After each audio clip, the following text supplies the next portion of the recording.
Hello you beautiful misfits, my name is Matt and this is Pixel Burn, where I usually take a snarky look at the week's gaming news, but instead this week I'm just going to rave on about a 10-year-old game instead, under the thin pretense of newsworthiness, with some actual news at the end. With this month generally being what I call fuck all gaming news January, I thought I could be a bit of a lazy miserable shitebag and take most of the month off. Do some farming, shoot some space pirates, hide from some murderous hillbillies, and generally try to escape from a sense of mounting depression slowly creeping up on me.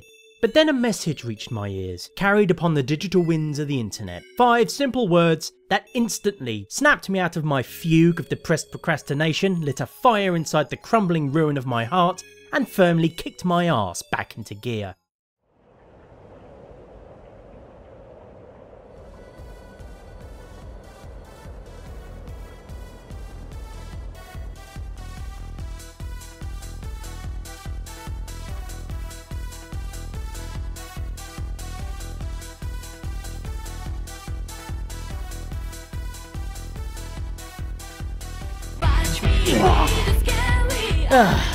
That's better.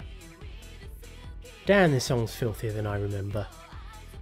Seriously, give me your nasty hands, please me with your silly touch, feel me when you come inside.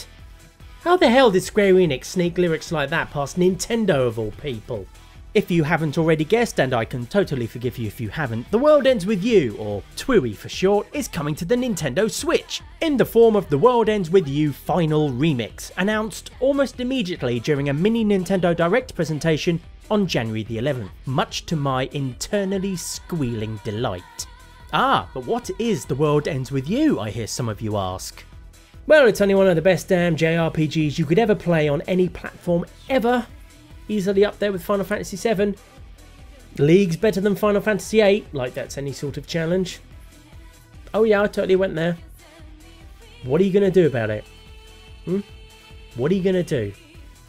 The World Ends With You, for those among you cursed with ignorance of it, is an action RPG magical realist cocktail of Battle Royale, Death Note and Neil Gaiman's Sandman, set in a modern day Tokyo, specifically its world famous Shibuya district. You play as Neku Sakuraba, a surly, insular, cynical, antisocial modern youth who wakes up one day slap bang in the middle of Shibuya's famous scramble crossing with no memory of how he got there. He soon discovers that not only is he very much dead, he's trapped in a weird limbo version of Shibuya called the Underground, and has been drafted into something called the Reaper's Game. The rules of the game are simple: survive 7 days in the Underground, completing tasks set by the eponymous Reapers, and fighting stylized soul-destroying monsters called Noise. If Neku wins, he gets to return to the land of the living with his entry fee, which in this case are his memories. If he fails, however, he'll be completely erased from existence. No pressure. On top of that, the rules demand every player taking part in the Reaper's Game, for Neku is not the only one, must form a pact with another player or be wiped out almost instantly. So Neku finds himself abruptly partnered up with a girl called Shiki Misaki, who is fashion conscious, friendly, outgoing, optimistic, cheerful, and pretty much the complete opposite of him in every way. Together, they and all the other players try to survive the Reaper's Game, get their lives back, uncover a conspiracy going on behind the scenes, and ultimately save Shibuya.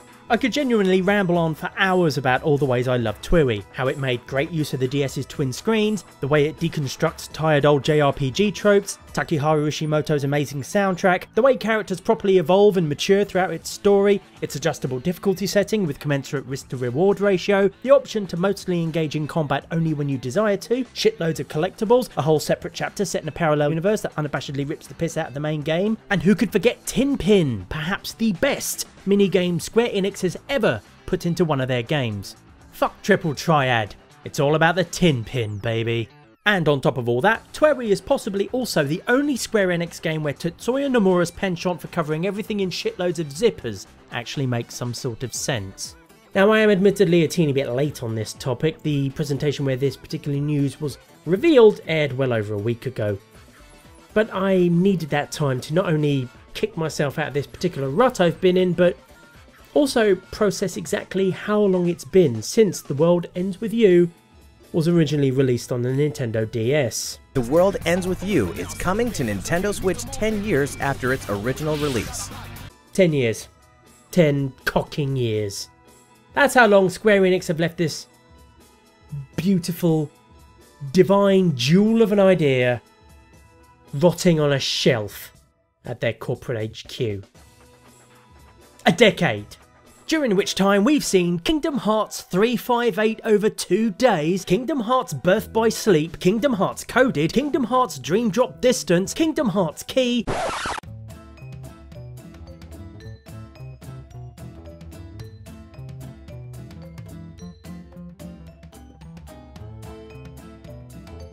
Kingdom Hearts Unchained Key, Kingdom Hearts HD 2.8 Final Chapter Prologue, and Kingdom Hearts Union Key. Meanwhile, all we TWIWY fans got was a social game spin-off called The World Ends With You Live Remix, some cameo appearances, fucking cameos, from TWIWY's main cast in Kingdom Hearts Dream Drop Distance, and an iOS port in 2012 called The World Ends With You Solo Remix, which included this new secret ending, showing off a brand new character and teasing a brand new story set in the same world, of which we got fucking neither.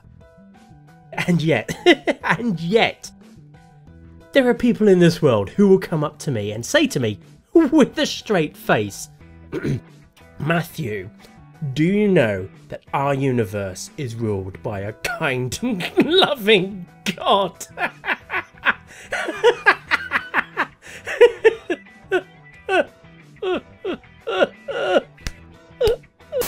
Marrying turkey is sighing, even old Mr. Walrus is crying.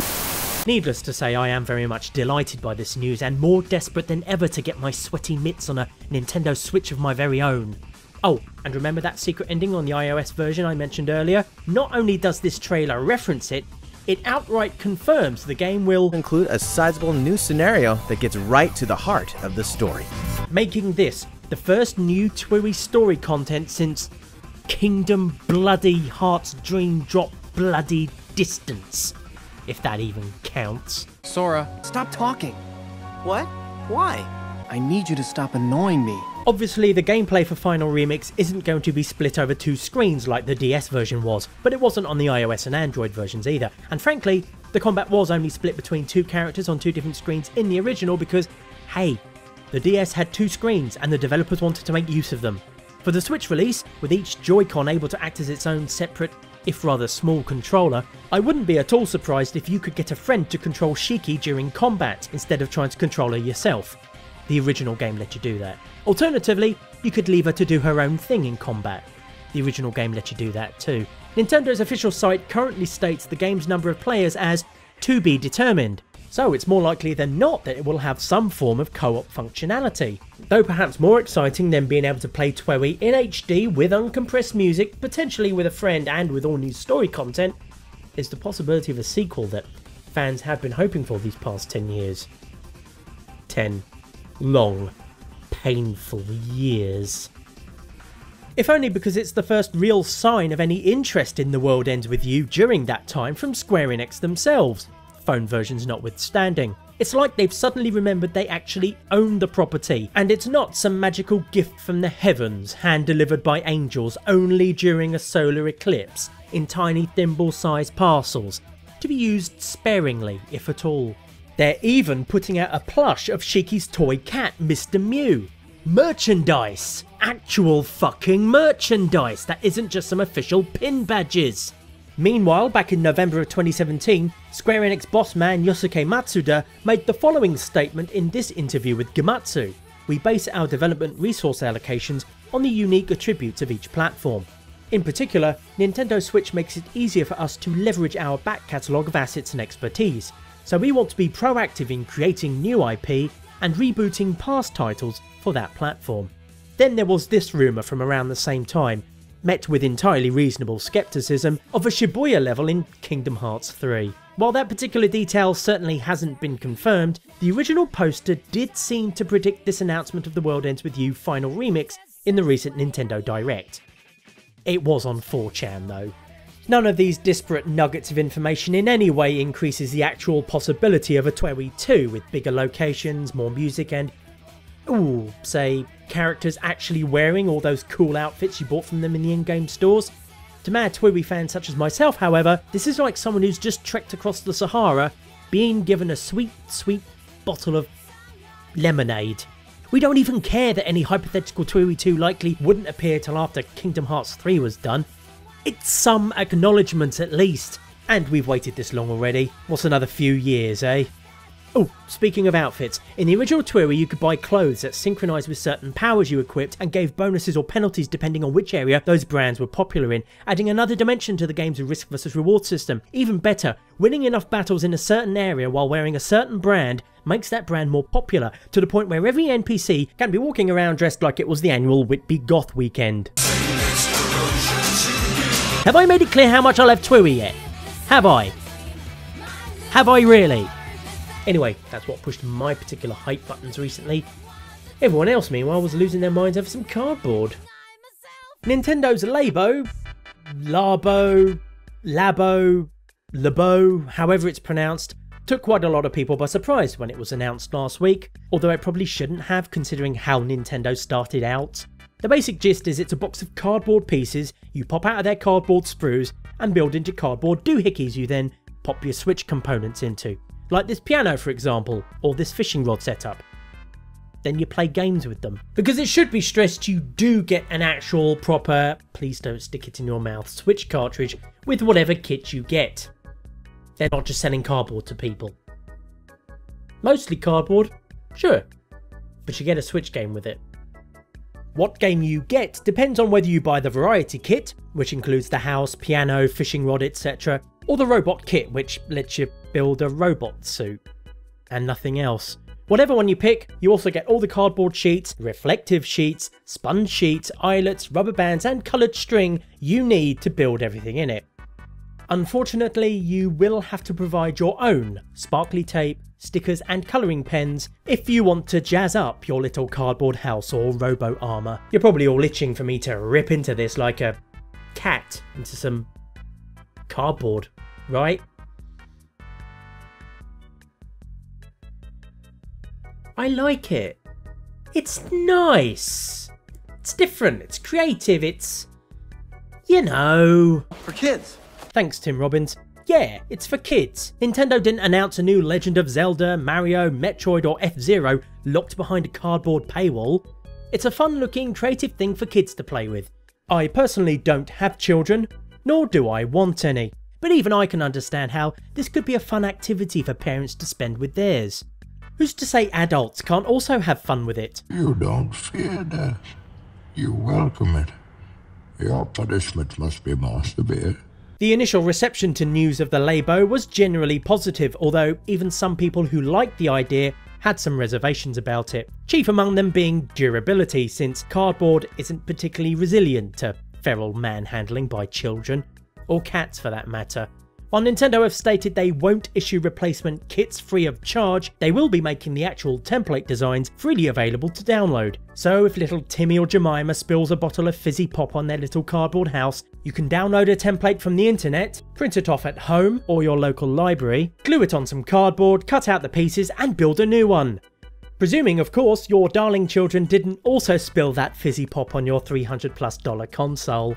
Not everyone was thrilled with the news of Nintendo's recyclable accessories. Some were hoping this announcement would be for a new Pokemon or Animal Crossing game for the Switch, and wound up being disappointed, which is fair enough. So long as those people don't react like Labo has financially strangled those two games in their home portable hybrid crib, or that Labo itself will contain a mandatory unlock code for every future Switch game, because it hasn't, and it won't. So if you don't like it, don't buy it. Alternatively, if you do like the look of Labo and want to play with it earlier than its April launch, and you either have or can borrow a child, you can both sign up to visit one of Nintendo's special Labo camps.